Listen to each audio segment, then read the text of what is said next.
How to install your Sonos beam onto your television. So you're going to take your Sonos beam out of the box. It'll look just like this. You'll take it out of the sleeve.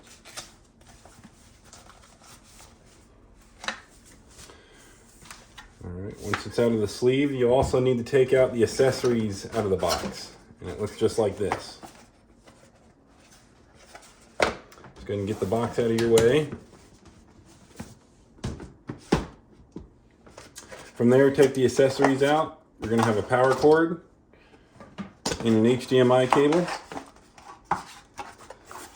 The power cord will look just like this. HDMI cable will look like this. And then you're also going to have an HDMI to optical adapter, and it'll look like this. This is something that you may or may not have to use. We'll come back to that. So when we're hooking up our soundbar, we'll go ahead and we'll plug in our power cord. You'll notice the back of the bar, you have a couple holes here.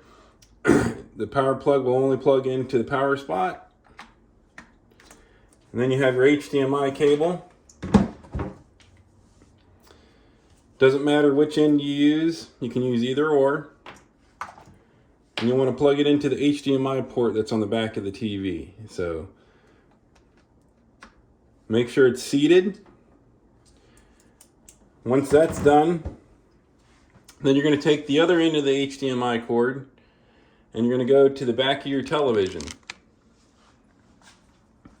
So the back of my TV has 4 HDMI slots. It's 1, 2, 3, 4.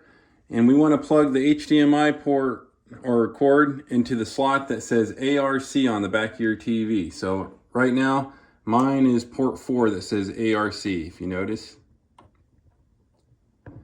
And you need to plug it into the one that says ARC, because if you don't, then we will not get sound from the bar from your TV. So there's the ARC, we plug it in.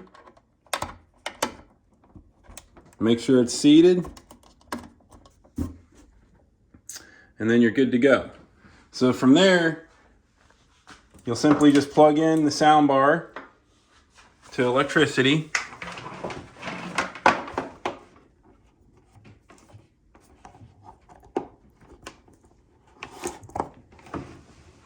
Once it's plugged in, you'll notice that the light will start blinking white.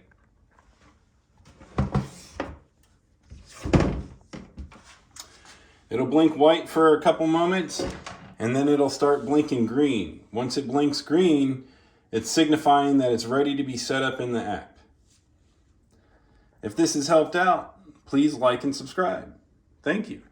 All right, one thing to note is if you have an older TV and you don't have the ARC connection on the back of your TV, you may have, or more than likely you have the optical connection that's on the back of the TV. It usually has a little red light that's shining and it says optical.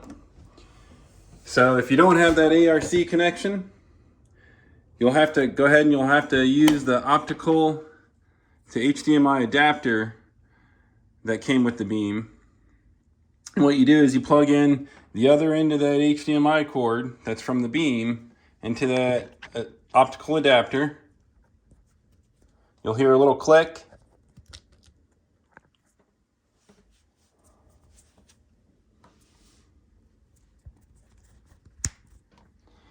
Let you know you got it, and then you plug the optical end into that optical port on your television. And you'll hear a little click. And lets you know that you got it. And again, you'll only use that adapter if you don't have the ARC connection on the back of your TV. Now, you'll want to use the ARC connection over the optical connection, because what that does is that allows the remote control of the TV to control the sound bar, the volume up and down.